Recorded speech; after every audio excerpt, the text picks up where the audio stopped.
कहते हैं पार्थिव शिवलिंग की बड़ी महिमा है। यदि कोई बच्चा, अच्छा ये बात मैं विद्यार्थियों के लिए कह रहा हूं, यदि कोई विद्यार्थी पढ़ने में बहुत कमजोर है या घर पर माता पिता की बात नहीं सुनता, घर पर शरारत करता है, अध्यापकों ने कह दिया हो कि ये कुछ नहीं कर सकता, उसके लिए बहुत बढ़िया उपाय है। कहते हैं पार्थिव शिवलिंग की संख्या बताई गई।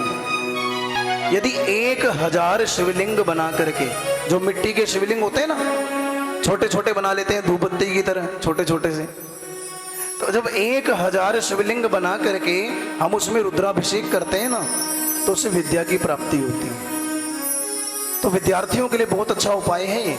जो पढ़ने में कमजोर हैं, यदि वो रुद्राभिषेक करवाते हैं 1000 शिवलिंग बना करके, तो उन्हें विद्या की प्राप्ति होती है। और यहां तक कहा गया जिनको संतान ना हो, शिव महापुराण में यह भी वर्णन आया, जिनको संतान ना हो, पुत्रों की प्राप्ति करनी हो, तो 1500 शिवलिंग बनाए, छोटे छोटे से शिवलिंग बनाए, उसमें पूजन करें और भगवान जी का अभिषेक करें।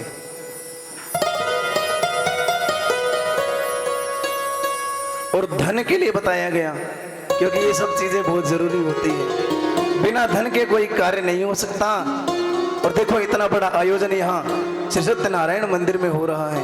प्रभु की कृपा से, गुरुदेव के आशीर्वाद से मैं श्री शिव महापुराण कथा का प्रसाद आप सबके मध्य में लाया हूं।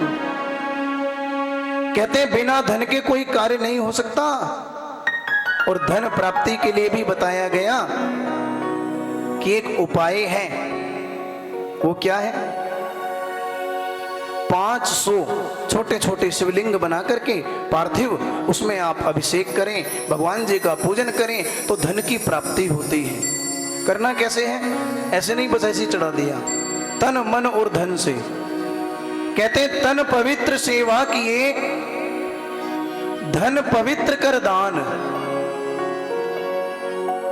मन पवित्र हरि भजन सो, होत त्रिविध कल्याण।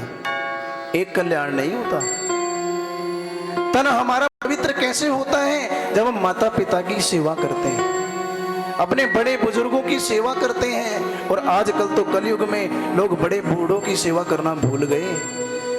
यहाँ तक कि घर में जब माता पिता वृद्ध हो जाते हैं तो उनको घर से बाहर निकाल देते हैं। तो माता पिता की जब हम सेवा करते हैं, बड़ों का आदर करते हैं, संतों का सम्मान करते हैं, तो तन की सेवा हो जाती है।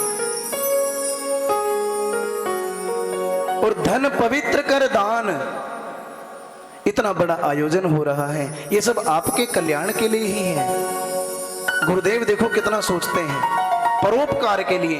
क्योंकि गुरुदेव श्री यशपाल जी महाराज जी ने गुरुकुल से पढ़ाई की, आचार्य की, और शिक्षा ग्रहण करके परोपकार के लिए ये आयोजन भी यहां रखा। तो इस आयोजन में भी काफी धन लगता है। और जब हम दान करते हैं ना, दान कैसे करना चाहिए? दान की महिमा आई। दान कैसे करना चाहिए? एक हाथ से दो और दूसरे को पता भी ना चले। और आजकल हम दान कैसे करते हैं सबको पता है।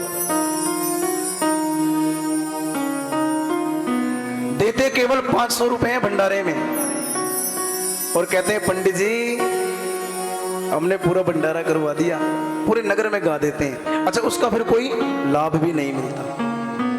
आप भले इतना करो, इतना दो, कोई जरूरी नहीं है कि आप इतना दो, भले इतना दो। बूंद बूंद से घड़ा भरता है। थोड़े थोड़े सहयोग से इतना बड़ा आयोजन होता है। तो दान इतना करना चाहिए कि एक हाथ से करें और दूसरे को पता भी ना चले। और कहते हैं मन पवित्र हरि भजन सो। ये हमारा मन जो है ना, बहुत पापी है, बहुत चंचल है, अधोगति की ओर ले जाता है। इस मन को अगर पवित्र करना है तो भगवान का भजन करना चाहिए, हरि का भजन करना चाहिए, तभी ये पवित्र होता है। और कहते हैं शिवलिंग की महिमा बताते हुए कि यदि आपको मोक्ष प्राप्त करना हो, इस संसार से मुक्ति चाहनी हो, क्योंकि इस मोह माया में कोई नहीं पड़ना चाहता और मोक्ष हर किसी को चाहिए, अंतिम लक्ष्य मोक्ष ही है। तो मोक्ष प्राप्ति के लिए बताया गया कि छोटे छोटे शिवलिंग 1 करोड़ शिवलिंग बना करके उसमें अभिषेक करें, तब आपको मोक्ष की प्राप्ति होती है। और फिर कहते हैं पार्थिव शिवलिंग में षोडशोपचार से हमें पूजन करना चाहिए, भगवान शिव जी का रुद्राभिषेक करना चाहिए। इससे भगवान शिव दयालु जल्दी प्रसन्न हो जाते हैं।